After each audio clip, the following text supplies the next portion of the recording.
MT media Orissa کو subscribe کریں، bell icon کو ضرور دبائیں۔ ونعوذ باللہ من شرور انفسنا ومن سیئات اعمالنا من يهده الله فلا مضل له ومن يضلله فلا هادي له ونشهد أن لا إله إلا الله وحده لا شريك له ونشهد أن سيدنا وسندنا وحبيبنا ومولانا محمدا عبده ورسوله أرسله الله تعالى بالحق بشيرا ونذيرا وداعيا إلى الله بإذنه وسراجا منيرا. أما بعد فقد قال الله تبارك وتعالى: فأعوذ بالله من الشيطان الرجيم، بسم الله الرحمن الرحيم. يا أيها الذين آمنوا عليكم أنفسكم لا يضركم من ضل إذا اهتديتم إلى الله مرجعكم جميعا فينبئكم بما كنتم تعملون. وقال النبي صلى الله عليه وسلم: من قال هلك الناس فهو أهلكهم، أو كما قال عليه الصلاة والسلام.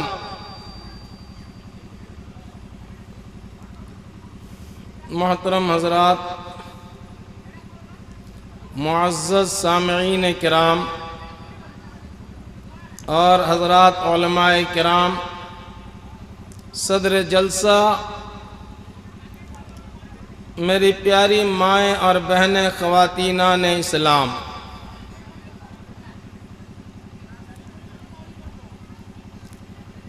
جیسا کہ آپ حضرات ابھی سن رہے تھے، سماعت فرما رہے تھے کہ یہ جلسہ اصل میں ایک دینی درسگاہ، جس کی ابتدا جناب نبی کریم صلی اللہ تعالی علیہ وسلم کی زندگی میں آپ کے وقت جو سب سے پہلی درسگاہ کے طور پر بنی وہ اصحاب صفہ تھی، جس کی نقل یہ مدارس مکاتب کر رہے ہیں. مدارس و مکاتب کی اہمیت و افضلیت، ان کے فوائد، ان کے برکات کو آپ حضرات ابھی سن رہے تھے. میں اس چیز پر جانا نہیں چاہ رہا، مختصراً صرف اصل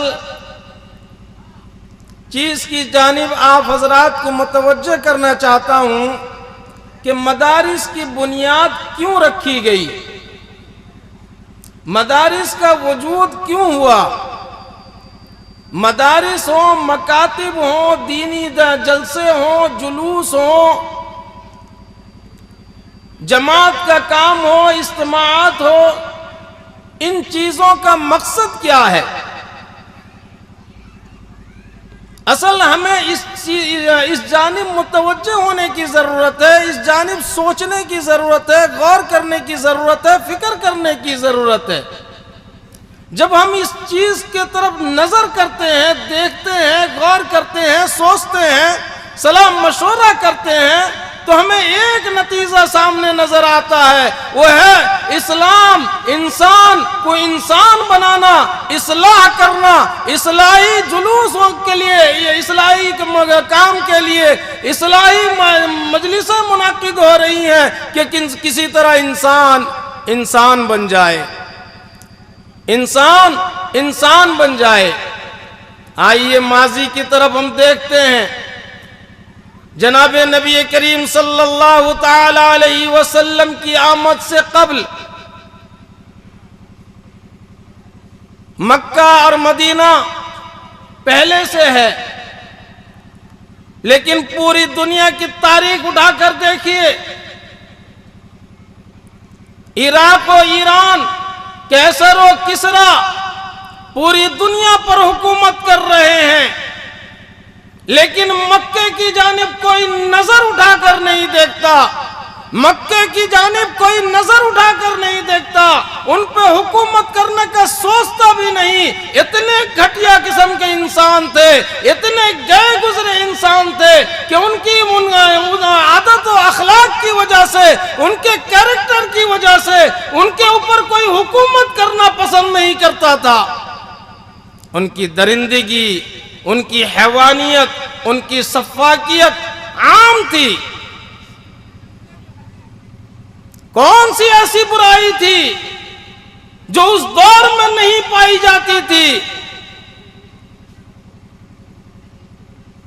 لیکن قربان جاؤں آقا کریم جناب نبی کریم صلی اللہ تعالی علیہ وسلم پر کہ مختصر صرف 23 سال کے قلیل عرصے میں ان حیوانوں کو، ان درندوں کو، ان بد شکل اور بد اخلاق، بد کریکٹر انسان کو ہمارا اور آپ کا آئیڈیل بنا دیا، ہمارا اور آپ کا آئیڈیل بنا دیا۔ لیکن جہاں اس چیز کو ہم کہتے ہوئے فخر محسوس کرتے ہیں، تو وہیں دوسری طرف اپنی نسلوں کو، اپنے لوگوں کو، اپنی عوام پر، اپنی قوم پر جب ہم نظر ڈالتے ہیں تو ہمیں افسوس ہی افسوس کے ساتھ یہ کہنا پڑ رہا ہے، جس کو اللہ رب العزت آئیڈیل بنایا ہمارے اور آپ کے لیے، قرآن ببانگ دہل یہ کہتا ہے لَقَدْ كَانَ لَكُمْ فِي رَسُولِ اللَّهِ أُسْوَةٌ حَسَنَةٌ۔ وہ آئیڈیل، وہ رہنما، وہ نبی، وہ قائد ہمیں اور آپ کو کہہ رہا ہے کہ علیکم بسنتی و سنت الخلفاء الراشدین المہدیین۔ صرف میں آئیڈیل نہیں ہوں، بلکہ میرے ساتھ ساتھ میرے صحابہ جنہوں نے میری تربیت حاصل کی، وہ بھی آپ کے آئیڈیل ہیں۔ لیکن افسوس کہ آج ہمارے لوگ، ہماری قوم کسی اور کو آئیڈیل بناتی پھر رہی ہے، کسی اور کی طرف متوجہ ہے۔ میں تفصیل میں جانا نہیں چاہتا، مختصراً میں نے جو آیت کریمہ تلاوت کی ہے اس آیت کی روح سے آپ حضرات کے سامنے کچھ باتیں رکھنا چاہتا ہوں، جس کو آپ نے اگر غور سے سنا اور اس کو اپنے دل میں نقش کیا تو یقیناً جانیے اللہ رب العزت دنیا بھی آپ کی صحیح اور سالم اور سب سے امن و سکون والا، چین و سکون والی زندگی عطا فرمائے گا، اور آخرت بھی آپ کے لیے بہتری بہتر ہوگی، جہاں کوئی پریشانی، کوئی مصیبت کا سامنا ہی نہیں ہوگا۔ یہ آیت کریمہ مفسرین لکھتے ہیں، اور اس آیت کریمہ کے تفسیر پر جانے سے پہلے میں عرض کرتا چلوں، آج کتنی تحریکیں چل رہی ہیں، کتنی تنظیمیں وجود میں ہیں، کتنے لوگ اصلاحی کام کر رہے ہیں، اصلاح کے لیے در در جا رہے ہیں، لوگوں کو دعوت دے رہے ہیں، تبلیغ میں بلا رہے ہیں، مدرسے والے بلا رہے ہیں، علماء بلا رہے ہیں، علماء کہہ رہے ہیں کہ بھائی آؤ مسجد کی طرف آؤ، یہاں تم آؤ گے حی علی الصلاح حی علی الفلاح، کامیاب ہو جاؤ گے، کامران ہو جاؤ گے۔ لیکن نتیجہ کیا نکلتا ہے؟ نتیجہ پہلے سے زیادہ، اگر آج کے دور کا ہم معائنہ کریں، پہلے سے کہیں زیادہ لوگ اس کام کو کر رہے ہیں، لوگوں کو دعوت دے رہے ہیں، بلا رہے ہیں اصلاح کی طرف، انسان کو انسان بنانے کی طرف۔ لیکن تمام تحریکیں، تمام تنظیمیں، تمام کام جتنے بھی ہو رہے ہیں سب بیکار، بے سود، کسی لائق نہیں، کسی کام کے نہیں۔ برائیاں عروج پر چل رہی ہیں، برائیوں کا بازار گرم ہے۔ پہلے ٹی وی کسی گھر میں نظر آتا تھا، کسی گھر میں لوگ وہاں دوڑ کے جاتے تھے دیکھنے کے لیے ٹی وی۔ بھائی فلاں محلے میں، فلاں گاؤں میں، فلاں گھر میں ایک ٹی وی لے کر آیا ہے، چلو دیکھتے ہیں کیسا ہوتا ہے۔ لیکن آج گھر میں ایک گھر میں ایک نہیں، دو نہیں، 5 10 ٹی وی نظر آئیں گی۔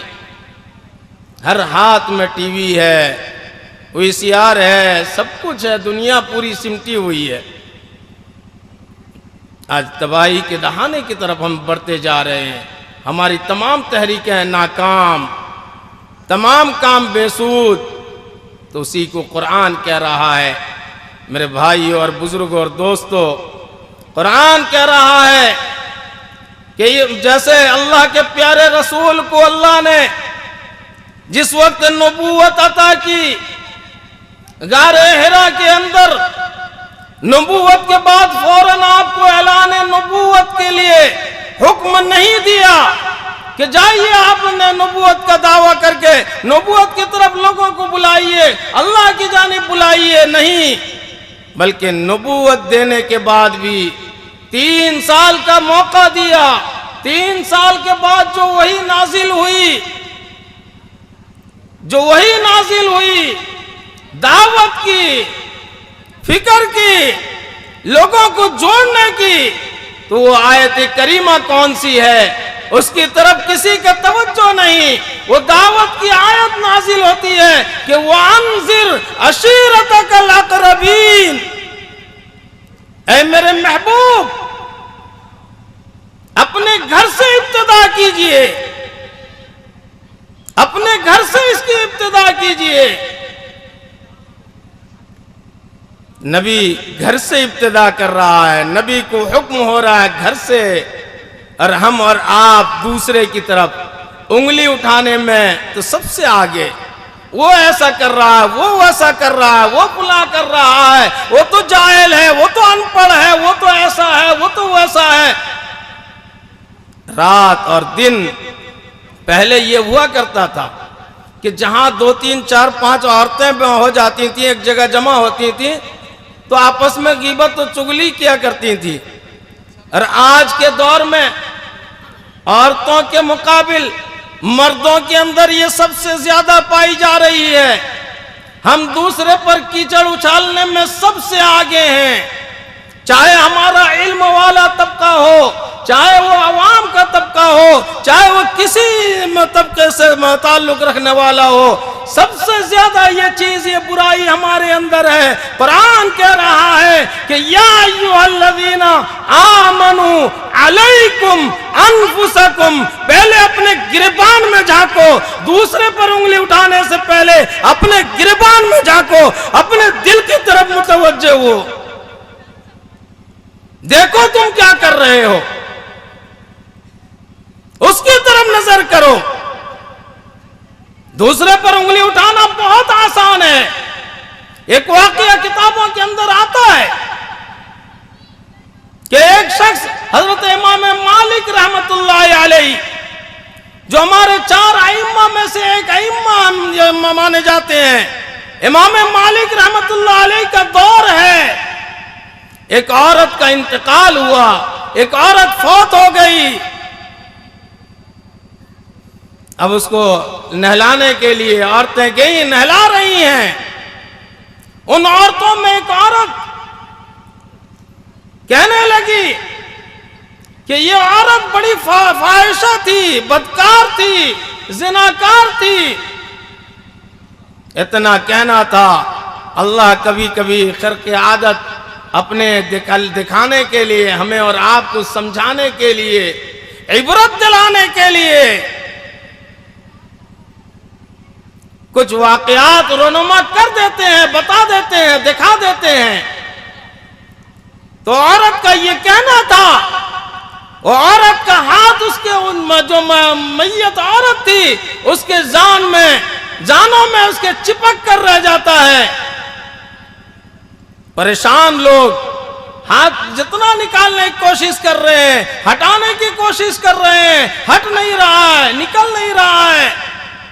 لوگ آ رہے ہیں، مشورہ دے رہے ہیں، کوئی کہہ رہا ہے کاٹ دو، کوئی اس جان کو کاٹ کے نکال دو، مردہ ہے، میت ہے، اس کے ہاتھ کے جان کے گوشت کو اگر کاٹ دیا جائے گا تو اس سے کوئی فرق نہیں پڑنے والا،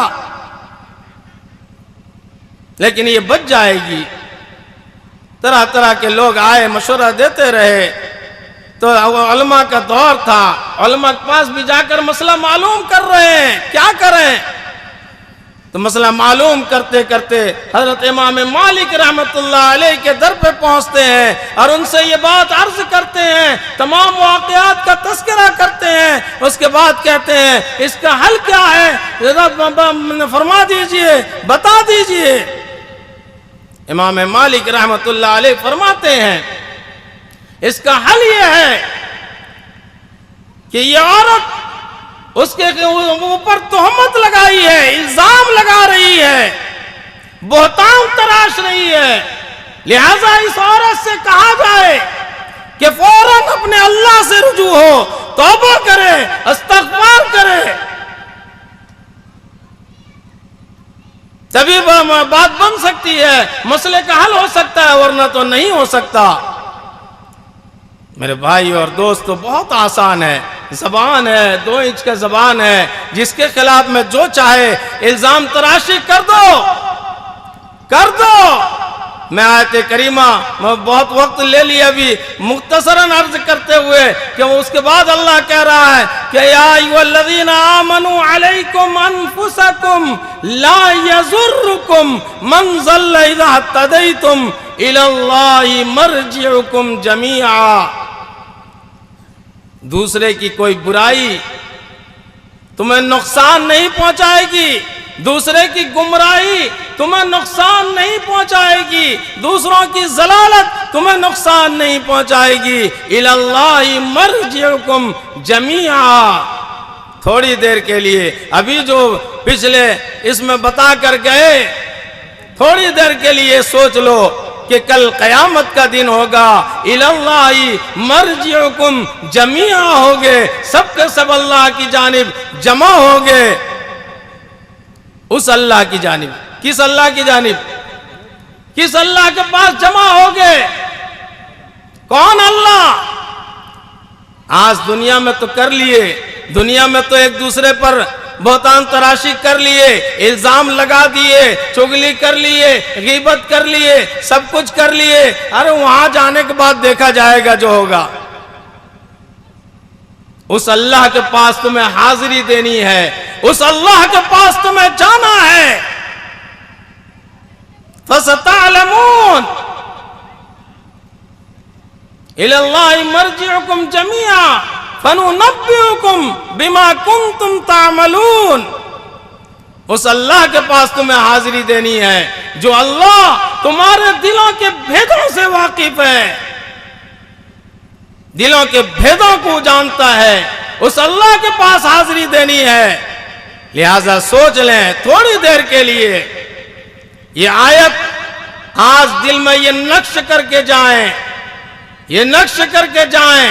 تمام اصلاحی کوششیں ایک طرف، اگر یہ آیت کریمہ ہر انسان کے سامنے ہوگی تو میں یقیناً اللہ کی ذات سے امید ہے، قسم کھا کر بھی کہہ سکتا ہوں کہ انشاءاللہ یہ گمراہی، یہ برائی، یہ بے حیائی، یہ بے شرمی، یہ تمام برائیاں سب آہستہ آہستہ ختم ہو جائیں گی۔ اس کو اپنے اندر سے وَأَنذِرْ عَشِيرَتَكَ الْأَقْرَبِينَ اپنے اندر سے سب سے پہلے شروع کریں۔ اللہ ہم سب کو اس پر عمل کرنے کی توفیق عطا فرمائے، اپنی مرضیات پر چلنے کی توفیق عطا فرمائے، اپنے عیب کی طرف نظر کرنے کی اور دوسروں کے عیب سے دور رہنے کی ہمیں توفیق عطا فرمائے۔ اس مدرسے کو، جس مدرسے کی سنگ بنیاد رکھی گئی، دن دنی رات چوگنی ترقیات سے نوازے، ہمیں اور آپ کو اس کو قبول فرمائے۔ وآخر دعوانا ان الحمدللہ رب العالمین۔